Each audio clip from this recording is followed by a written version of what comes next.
Assalamu alaikum fohole na nano ha Ingandun FM TV hanne koy ingar umeke annaga tende meke dildema plage manam Moussa Diagne teref meke annaga tende mak meke jegenar wana koy angar men pour ambit visite ke annaga tende ke refna ko zer fa ngas fe annaga tende o installé na teref ya annaga nak jalel jehu solo dina bisidu men nda koy bo tay mbamir rek hani ndet pour lay ke annaga ten def ke ku jafole wiine na ñaƴidna mais ke andoona yee ten ref me refna mbine a Niodior a ngatit me refna Diofane ye ndef partenaire ka andaga a pare pour a njal ke refna COJER pare a njal ke refna anduna le mais koy ten ref me de ngoya Guy Rasta nak nu njegangan rek su ko defee nag nu njegangan rek mbara mbaaw an ga koy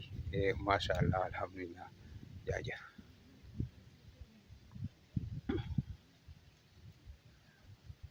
Donc on a gagné un peu de temps. Donc moi je suis Étienne, c'est moi qui vais vous amener dans l'eau pour apprendre non pas à nager, certaines savent nager, mais comment être en sécurité en utilisant votre gilet. D'accord? Voilà. Traduction.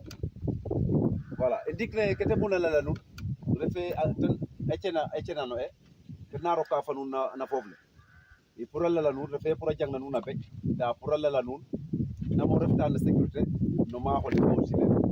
Et quelqu'un n'a pas eu Anna la nous n'est pas reporté, pas n'est pas volté.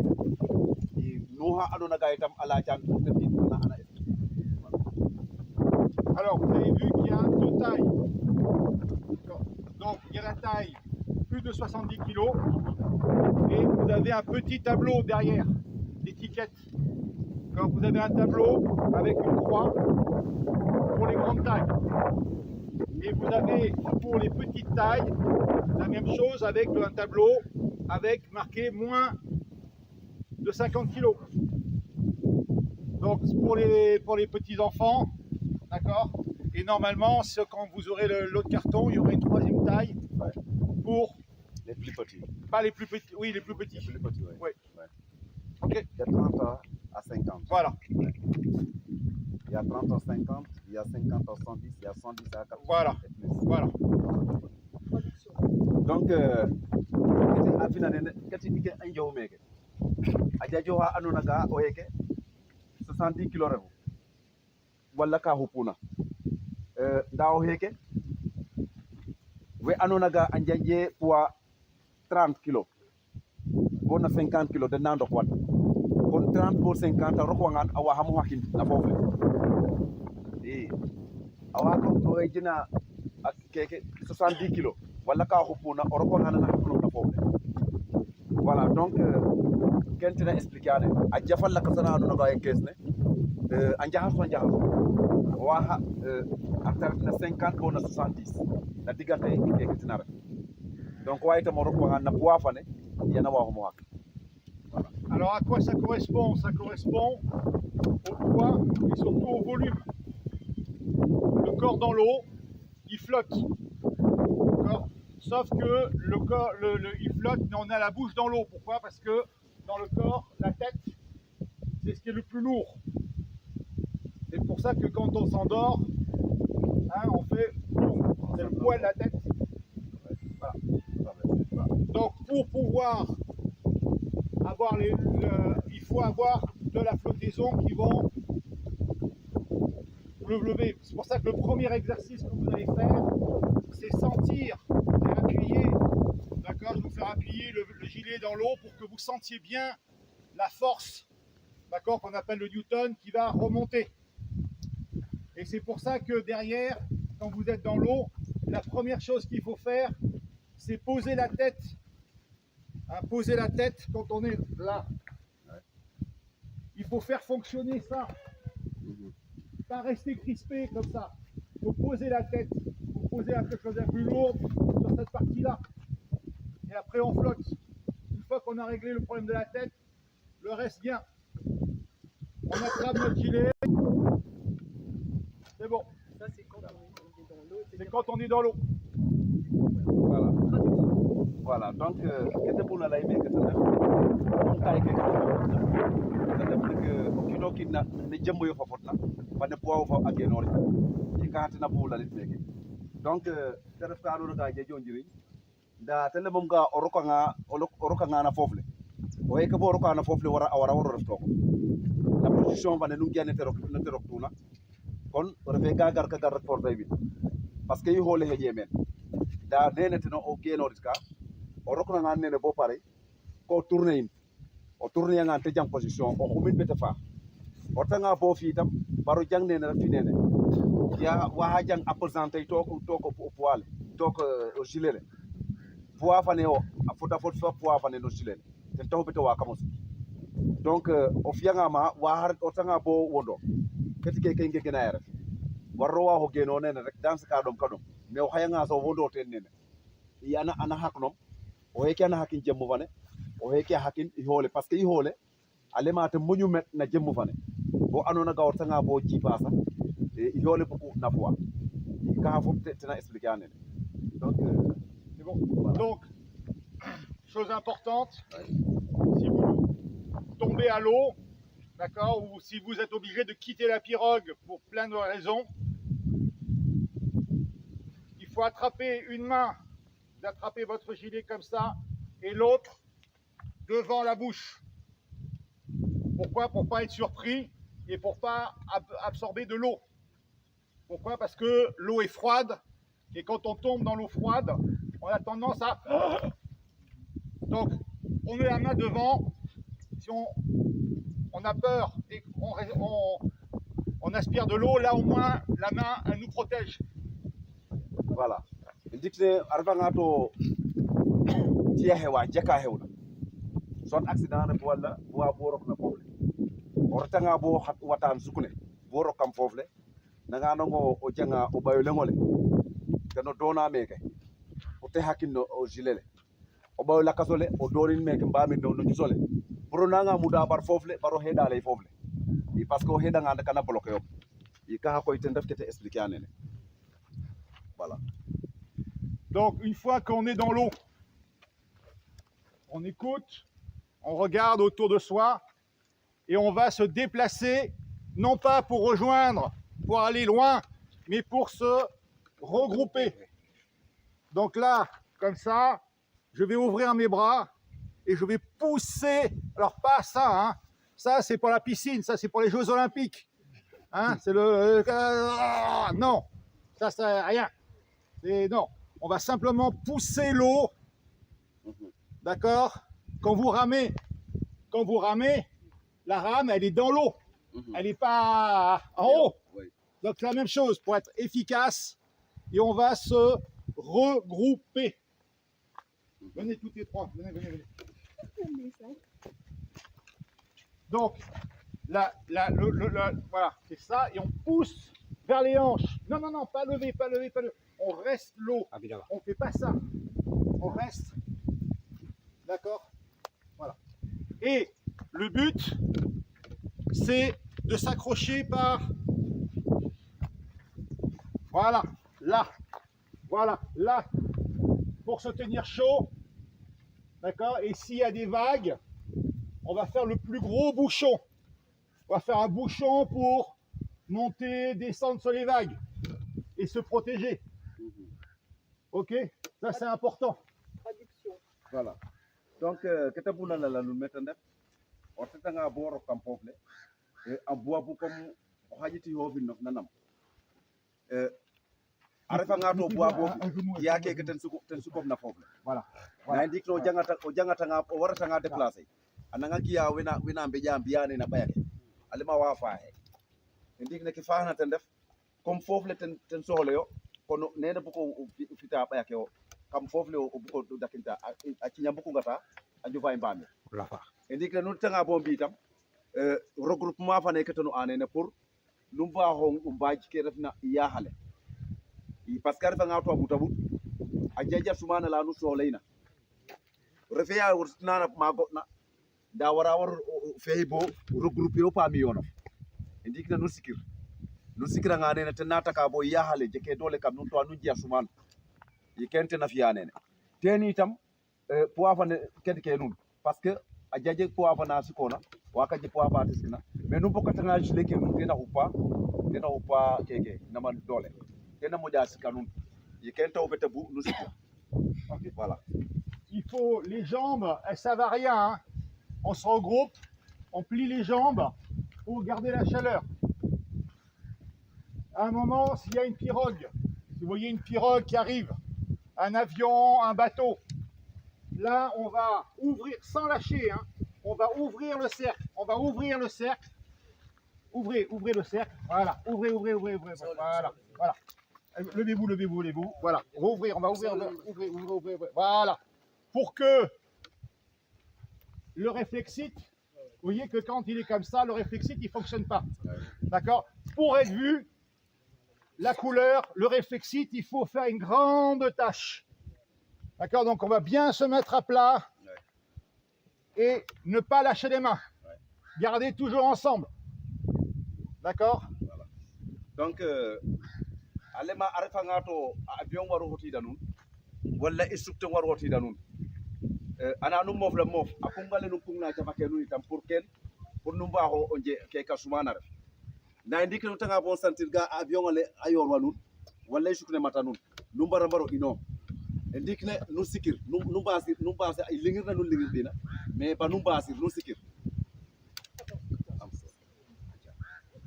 mais num basir num boño basir nu sikir nu sikiranga giya keke na meleja tena lema reflecteur bane indik ne ka fa yom an nafi da nga tors wala ise wena jasno ka ten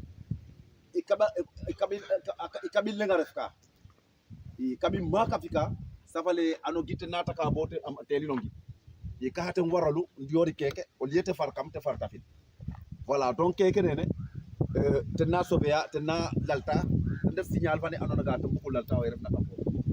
Voilà. Okay. Ouais. Si on est beaucoup, oui, là, viens, un petit, venez, tiens, là, mademoiselle, venez, voilà. Si il y a des enfants, d'accord, ou des gens qui sont pas bien, là, et qu'on est beaucoup, parce qu'il faut être, on va faire un grand cercle, d'accord, et garder les gens au centre. Les gens malades, les gens qui sont un peu blessés et les enfants. Pourquoi? Parce que on va empêcher l'eau extérieure de venir et là, ça va être plus chaud qu'à l'extérieur. Voilà. C'est pour survivre. Voilà. Donc, alema alfanga to lu jaji wa anona ga ngorane wala wa jirna wala wa ngañona. Donc ndera le no kekaden lu sikiranga pour dano wa ken anona ga tan wajuden dana fi ngañi wala jirle baran santirin o giya sumana le no hen te nata ka bo sentir keka o gi son keka mo mawo donc ken taw bete be kelander di ka par ka sur aller. Voilà. Donc si il y a une pirogue, eh bien ce qu'on va faire, on va prendre la personne la plus faible et on va se tenir dans l'eau, l'attraper, vous allez l'attraper comme ça. Voilà, comme ça, on va faire ce qu'on appelle une pirogue. Voilà. D'accord? Ça, on va, au lieu de travailler tout seul dans son coin, on va former une pirogue.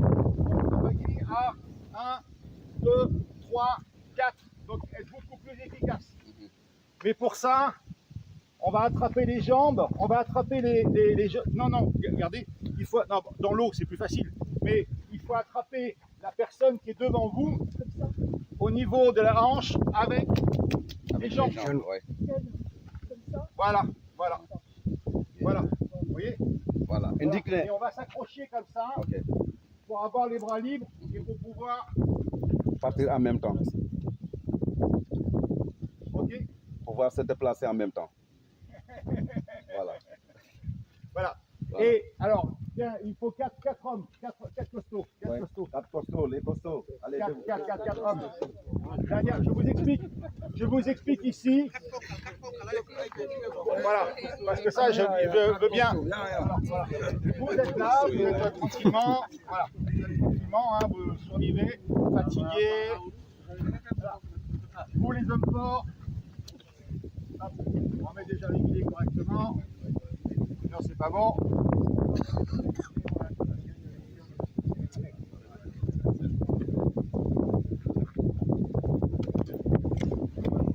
Face à face. Mettez-vous à genoux, à genoux, à genoux, à genoux. Voilà, voilà, là. Là. C'est la pirogue, ça, Étienne. Voilà, ça c'est la pirogue. Ça, c'est la pirogue. D'accord, ça c'est la pirogue.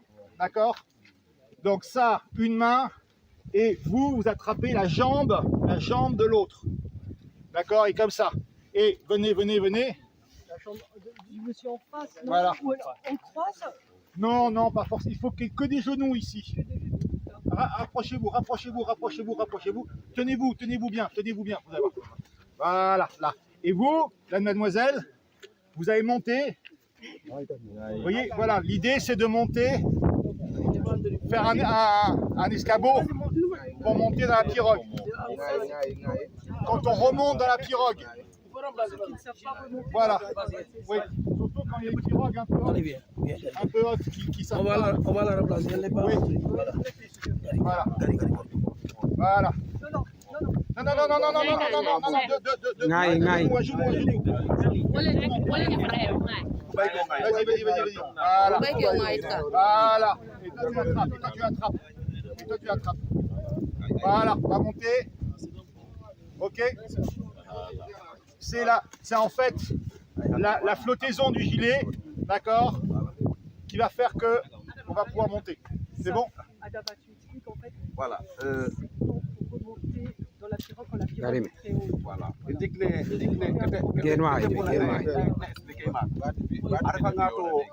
Genwaay.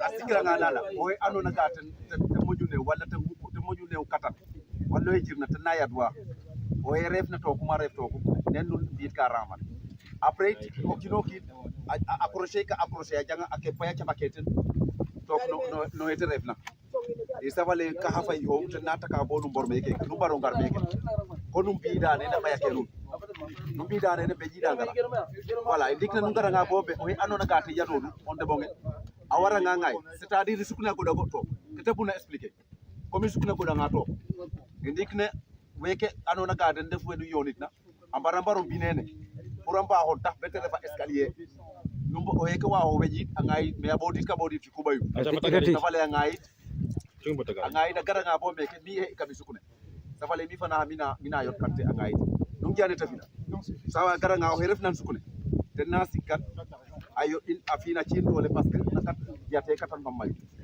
i ndiik na koy te dalonga yit kam i sukne keke ten ref explication ke andona ga tena buur donc ken fop a ref ka andona ga comme heure noa te retna nene rek ke nu njang ne nu ɓey bo nga cineno voilà donc Etienne c'est bon Etienne Oui. Alors, on va faire un groupe. C'est bon, messieurs. ok Merci. Il faut venir jusqu'ici.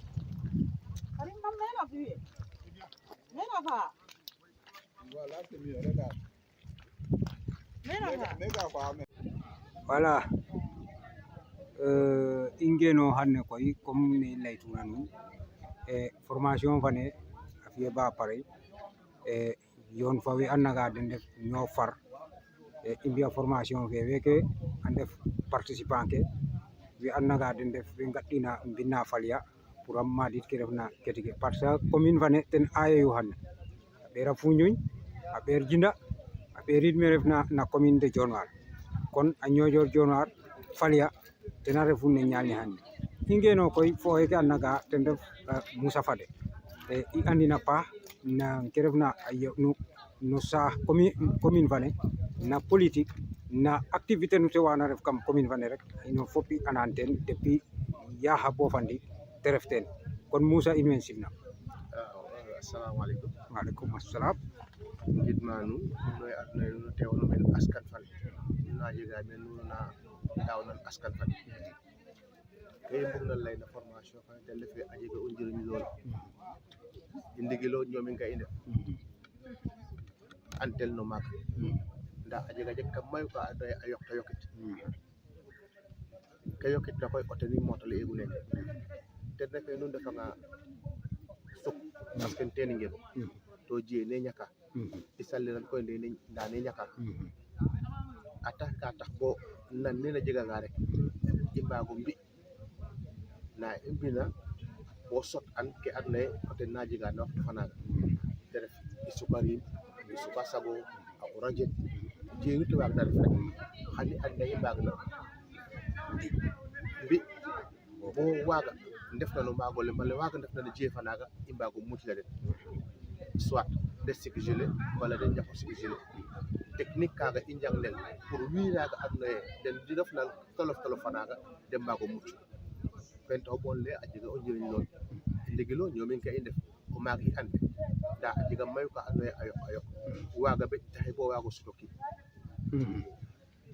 waago maag taxe bo waago dimle o kiin kon xam-xam coté na taxa bo kiin waago sutino kiin maaga te ref na tolof fanaga est ce que ke gisatona na ke giyona xanne na formation fa neke wo an ano ya xanne fadide fu wax dëgg yàlla kasa ref na mi parce que mi foog ame o kiin a nanga lorwa no maak dogo ɓaak mbala o damtin o ten i andu comme waaga beje rek o kiin a nanga lorwa fool ka fool damit to i anda risque ke ndef na ten o kiin a nanga lorwa no maak a nanga nango ñaka nama ne a ten xalaat bo tam nu te daaw rek a waaga siklo o foolanga damit a siklo kama siklo no dik nu ndeyma ndax technique ke i njang nena xan a taxa bo o waago muclo kiin mucli xoof kam technique ke i njang nena fop a jege ka de yoonit na ten ref asile ke den neew to a nje o njiriñ ndig ne xa ref ke i layka we andona ga den ndef fafaal we parce que mene i respecté o de ke refna usile bo nen i bo a taxa bo say nu problème a jena rek ten na ɓisida in problème yoke diwin a ngiye nda diwin ngiyan xarit layka den na wallu a refeera zile ke gen coɗena xan ne xarit layka wiin we na zile ke voilà a neewa a njega o njiriñ o sikanga den rek a neewa nakid nda o njirño maak ref kam den o kiin waage wej ka mucluna no maak fanam nu waag tona ɓej waagiro wej ka mucloom parce que o kiin a xera xer to o xenanga rek o waaslo toki kana sik kam koy o ten moƴ ten ref gilet ken taxu yit nu na roka no maak sañ angan o jeg gilet fana andona ye bukona bugo dora gekin no napano wala sax o rok win parce que o leng ande mana jeg ka